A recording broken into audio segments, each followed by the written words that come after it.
Hoe groot zijn de gemiddelde groepen? Mogen de kinderen mobiele telefoons mee naar school? Gaan de kinderen ook naar de peuterschool? Hoeveel basisscholen zijn er op het eiland?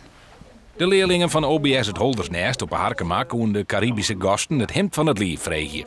Ze volgen tweetalig onderwijs en dat zoen ze maar wat graag ook op Bonaire willen.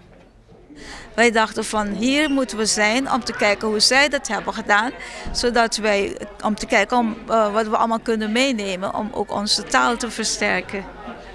Zij zit een beetje ontangelen met het feit dat het papiermens eigenlijk nog net een volwaardig plak had in het onderwijs. Ja, en wij hebben natuurlijk al een heel soort expertise hier in Friesland op die meertalige situatie. We hebben een netwerk van goed 20 tweetalige basisscholen. Ja, die het zeden begeleid en wij zien dat ik terug te zetten naar het voortzetonderwijs sta.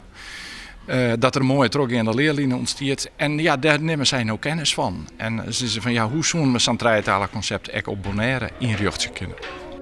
Wielst in groep 3 nog drok oefenen we het met het Engels. Had groep 8 al een soort Engels hoorn en bevalt het de band poer best dat ze op een tweetalige squallen zitten.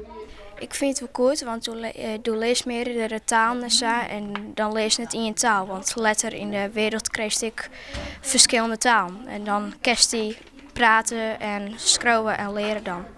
De delegatie had een duidelijke boodschap van de regering in Den Haag. Wat wij willen is dat Nederland echt ziet dat onze kinderen vanuit hun moedertaal onderricht moeten krijgen.